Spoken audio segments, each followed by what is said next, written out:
This comment here says, it's so sad because you see the light slowly leave his eyes during the proceedings as he realizes there wasn't a clerical error. He thought there must be a mistake. And no, things are really this messed up when it comes to family court, child support. So a little while ago, I released a video that was about Kentucky and how divorce rates have plunged due to the state passing its default 50-50 custody law. Now, yes, we're talking about the same video that had the women's groups who were complaining that this was making it difficult for these women to initiate divorce, because if they did, they would either not be able to count on child support to maintain their lifestyle and transition to possibly getting a job, but may also be put on child support. You see, here's what this law actually means in Kentucky and why I and many people believe that this should be the law in every single state. This law ensures that when couples split, the court starts with equal time between two parents and joint custody for both parents. That means equal rights, equal time, and equal accountability on both sides, which also means that instead of just men being disproportionately more at risk at being put on child support, you would have more women who'd be at risk at sharing that accountability. And of course, that isn't good news for the women's groups and feminists who encourage women to leave their marriages on a constant basis. And this right here is a perfect example of a court hearing and situation that would literally be flipped upside down if this state did have 50-50 default custody. Instead, here we have a man who's getting punished for being a good father. So the title of this video is My Child Support Doubled, and I'm curious why I'm expected to pay so much. So right here, we have a man who hasn't missed a payment, paid her bills, paid off her car, kept the kids insured, and still got hit with the bigger child support bill by the state. Not initiated by her, but initiated by a mandatory, it's like a 3-year evaluation that the state does that conveniently helps them make more money, where they check and see if you're making more money. Now, what are the women's groups and feminists going to say? They're going to say, well, how do we know there's no violence in the family? How do we know that this man isn't toxic? No violence in the family, no neglect, just a father doing what a father is supposed to be doing. But in a 50-50 default custody state like Kentucky, that would completely flip this script upside down. The court would start from equal footing, have time with dad, have time with mom. He's carrying his weight, doing what he's supposed to be doing. So the system would acknowledge that in a 50-50 default case. However, for the mom in this situation, things would be completely different. Because she's on government assistance and earns much less, she'd probably owe him child support. Because again, there's no primary custody situation here. So they're looking at it as he's doing his part, fulfilling his half. You can't meet up. You're struggling to keep up your half. And so we have to put you on child support. Now, think about what that means. When both couples share time equally, the financial leverage disappears. The state can't collect as much. The system can't bleed out one parent dry. And that's why, of course, the system will be reluctant to do that. And you've got the women's groups who definitely don't want the type of situation where equal parenting means equal accountability. Things have to change. No more wasting time. Let's check out this video. Then I received the 3-year child support review paperwork. I sent in my check stubs and paperwork as requested. Then I was flabbergasted to see that the recommendation was to raise my child support from $498 a month to $925 a month. If my child support almost doubles, it will put a huge financial strain on me. I have no issue at all paying child support. That's what non-custodial parents do. But I have to be able to afford my bills as well. I make less now as opposed to 3 years ago, so I'm simply curious as to why I'm expected to pay so much. Currently, support is billing at $498 a month. The recommendation would have the defendant paying $872 child support, $53 ordinary medical, for a total of $925 for 2 children. All right. And sir, you objected to that? Yes, Your Honor, I do. Hell yeah. All right. What's the reason for objecting? All right. I prepared a statement, if I can read, if that's okay. All right. All right. Whitney and I separated in September of 2018, and I moved from the home in Fremont and basically lived in my office where I had been working as a bail bondsman since January of 2016. During this time, I was making decent money. And since I was living in my office, I was still paying all of Whitney's bills, her mortgage, utilities, car payment. I did this because I knew she would need time to get on her feet and Mhm. didn't want my children and her other 4 children to possibly lose their home. While living in my office, I would drive up every other Saturday I was off work to see my boys in her home while she would run errands or just have alone time for herself.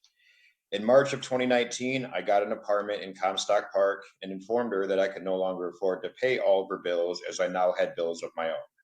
However, I did still pay some of her bills in lieu of child support as we had not been court ordered as at that time. I would drive up to Fremont Saturday morning and bring my boys to my apartment and return them to their mother on Sunday nights every other weekend.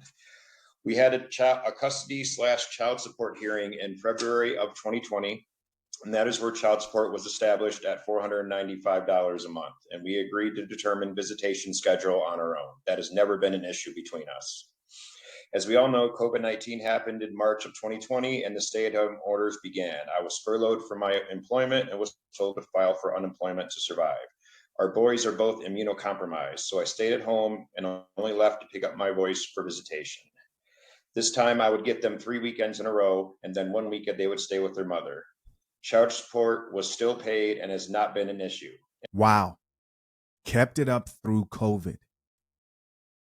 Kept it up through COVID. Let's take a quick moment here to thank the sponsor of our channel, FathersHaveRights.com. In our prenup guide at FathersHaveRights.com, one of our expert attorneys explains it clearly. When you get married, your upside might be infinite. A great marriage is a beautiful and wonderful thing, not just for you, but for the family that you plan to build with your future wife. But without a prenup, your downside is also infinite, meaning there is no limit to your losses. That's why you need a prenuptial agreement. And although a prenup cannot protect you from things like custody or child support, what a prenup can do is set clear expectations inside the marriage, which often reduces false expectations and discourages divorce in the first place because both parties know what's at stake. If you're engaged, proposing, or soon to be married, click the link pinned to the top of the comment section and join the hundreds of men securing their future marriages the right way.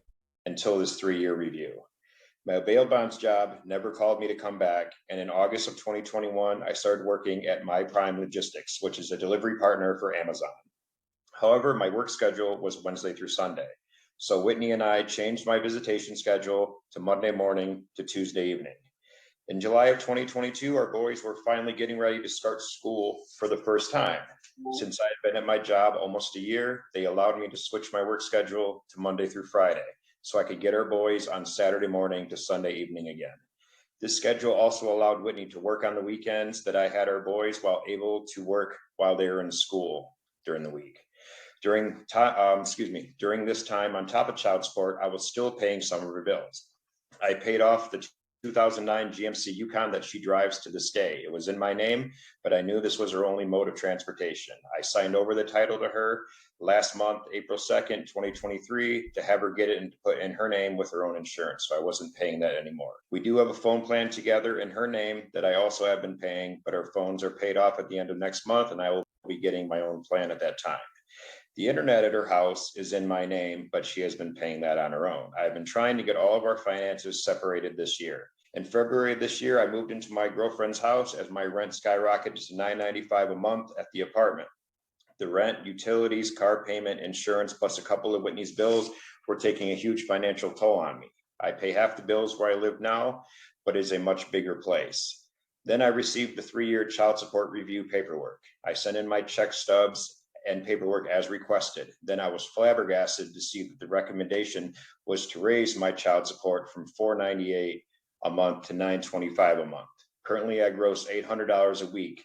After taxes, medical insurance, and current child support, I clear roughly $500 a week.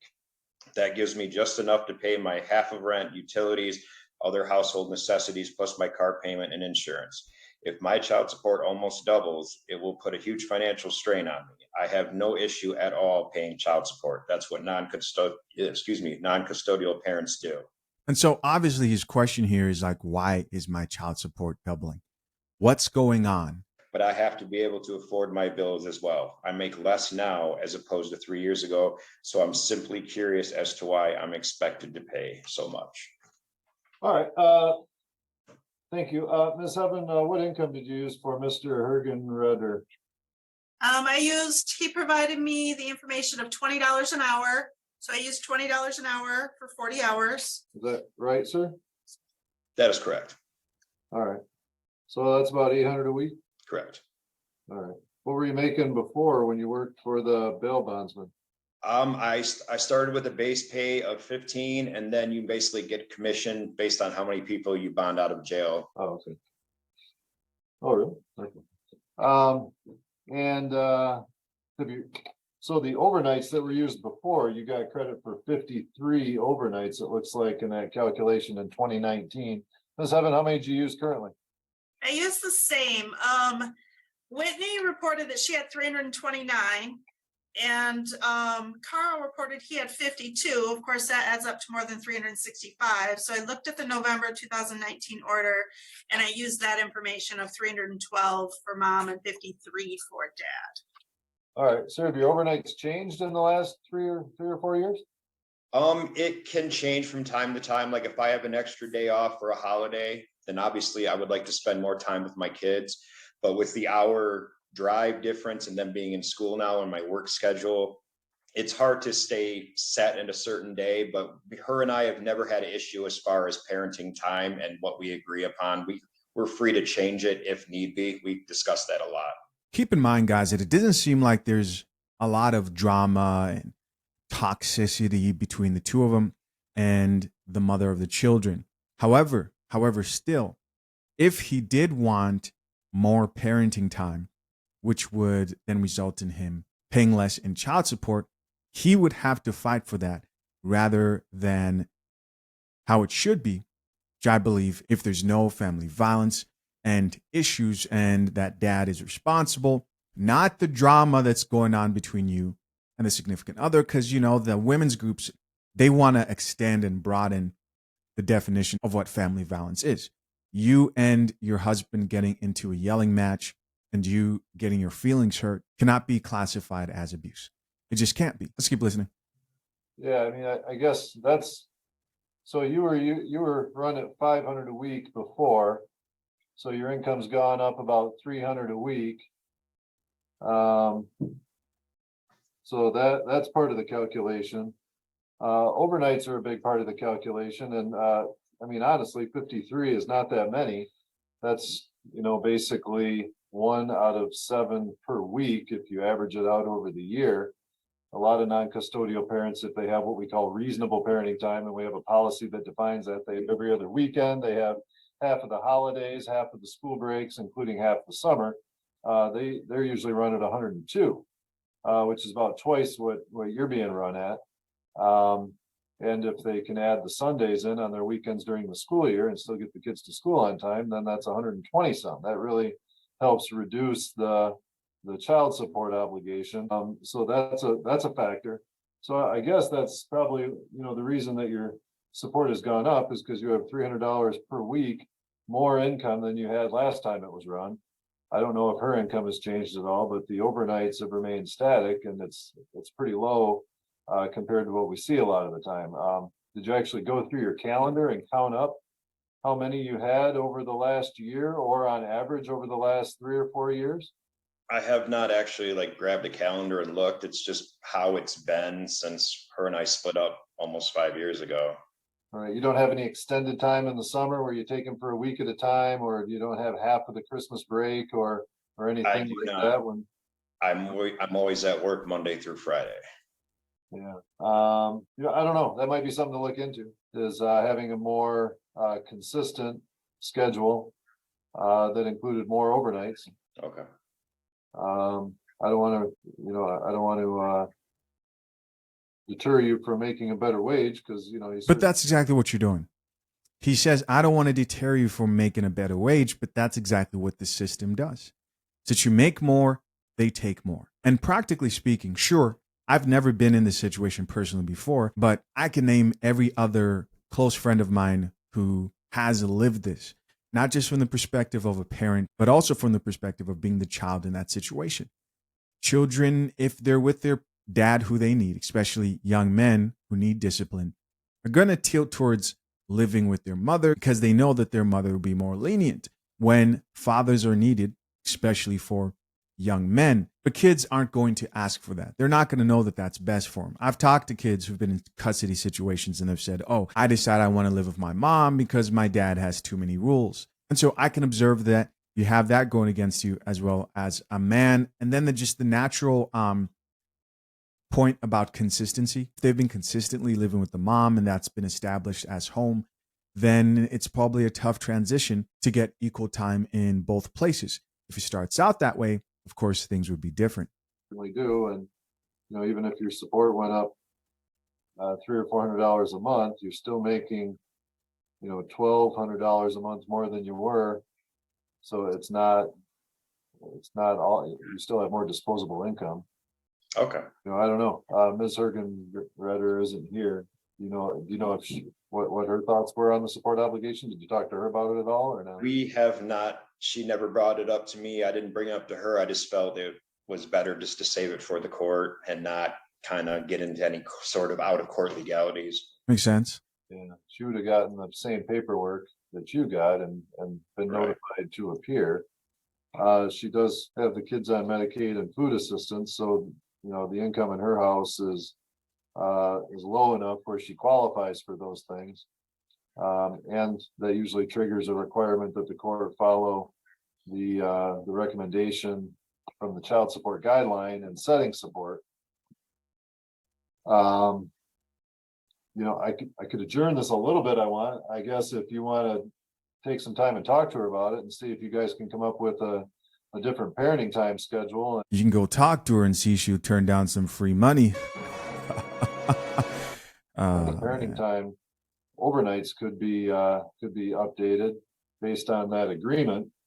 Like you said, there's no parenting time order, so I'm just going based on what you guys say and based on what it was calculated at before. But I mean, if the two of you even agreed on you having every other weekend throughout the school year and half the summer and half the holidays, like the reasonable parenting time says, that, I mean, that's twice as many overnights.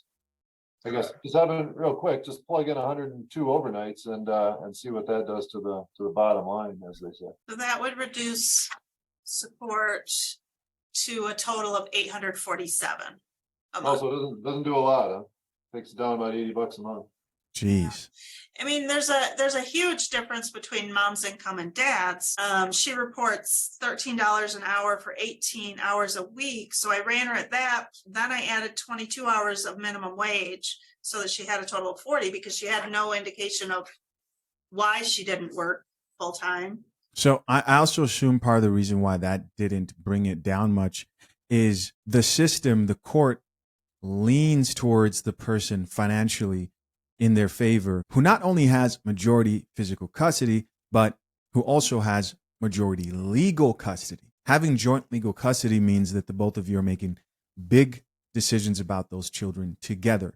And so it's 50-50 across the board. Okay, so you did use a full-time work week, but it was split between those two wages? Yeah, I mean, I could run it at 13 if you think that's appropriate, but I don't know. Where does she work at? Where does she work, sir? I honestly do not know. I know she drops off my boys at her ex's mom's house on Fridays, and then I pick them up from there Saturday morning when I wake up. And so she works somewhere out here in Grand Rapids. I think it's some kind of home health care thing, but I don't know because I just don't ask. I don't want to get in her business. We usually only talk if it's related to the children. Yeah, she's an in-home healthcare worker.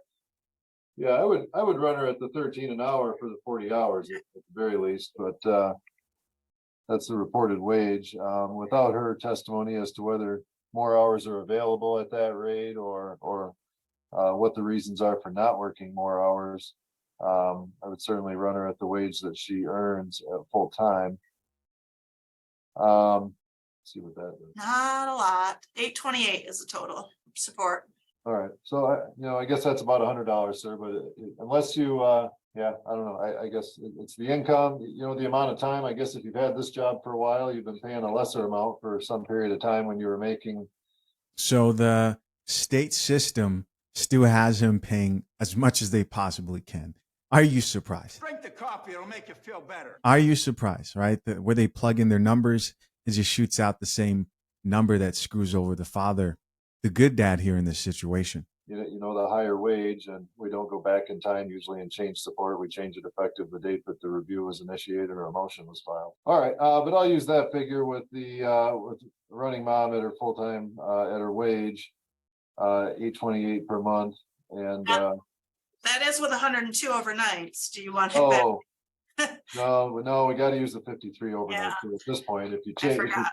if you change the overnights, I'll rerun it based on the overnights. But So looks like not much they could do for him. Unfortunate, a clear show of why the laws need to change. Check out a few of these comments. This comment here says, it's so sad because you see the light slowly leave his eyes during the proceedings as he realizes there wasn't a clerical error. Yeah, unfortunately, most people, when it comes to these situations, unless if you're looking into them and you're really paying attention and doing the research yourself, people learn as they go, as they're living life, experiencing what may be ahead of them. He thought there must be a mistake. And no, things are really this messed up when it comes to family court, child support. Somebody else who says, oh no, let's see a few responses to that. And somebody responded back to that person and said, troll. Somebody else add on to the conversation says, but there was an error. He clearly said his old job paid poorly plus a commission, and they're only comparing hourly rates. Somebody else here says, if only our criminal courts were as tough as child support courts, our streets would be much safer. Right. Here's somebody else who says, so true. Another person who says, comment needs more. Yeah, they treat you like a criminal there. Treat you like a criminal, hound you down. Let's go back to this comment. This is so true. I mean, I live in California, and the amount of theft I've seen in front of my eyes, right? People looking you dead in the eyes as they're stealing something is incredible. They get forgiven. They'll get let back in the streets. The world is upside down. And here you have fathers who are doing their best, responsible, and getting punished for exactly that.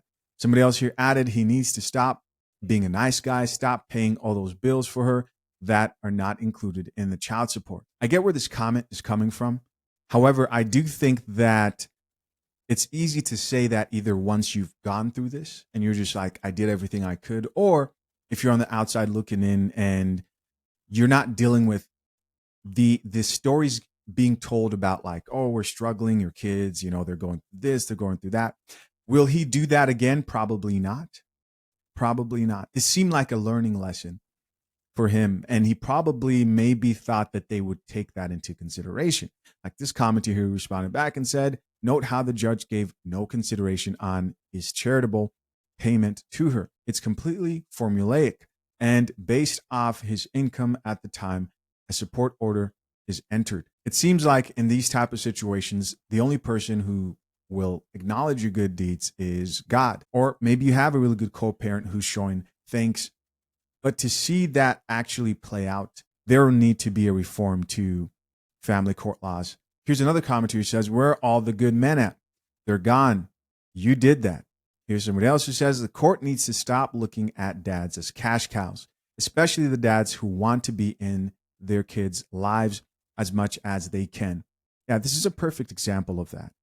Are they cash cows? Are they walking wallets? Or can we start looking at fathers, present fathers who want to be there for their kids as respectable co-parents? This next commenter here says, her other 4 children. Dude knocked up a professional child support collector. Bro, you screwed yourself.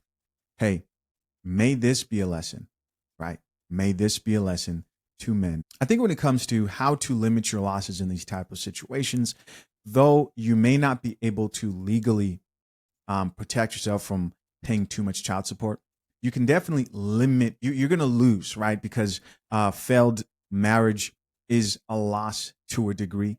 Sure, in some cases may be justified, but you're going to experience some loss.